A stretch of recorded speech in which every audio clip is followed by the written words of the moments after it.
In this tutorial you will learn how to enable pixel cleaning on your ASUS OLED monitor. First, open your browser and Google ASUS Display Widget Center.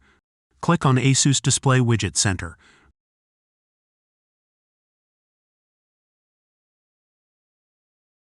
Press Download now.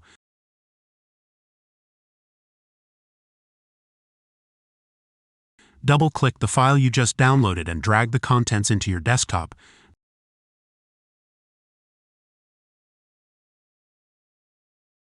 Double-click Setup.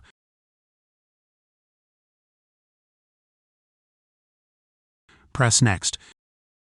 Accept the license agreement and press Next. Select your installation folder and press Next. Wait for the program to be installed.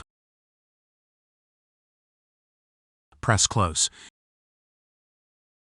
Now you can delete the installation files.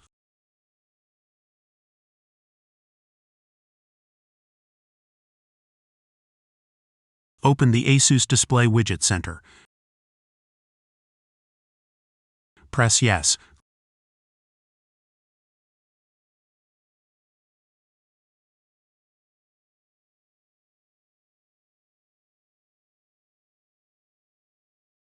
Click on OLED Care. Look for pixel cleaning. Now press Apply to begin the process. After you click the play button, your screen will turn black for 6 minutes. The ASUS logo will turn orange and will blink until the process ends. If this tutorial helped you, don't forget to like and subscribe. Thanks for watching.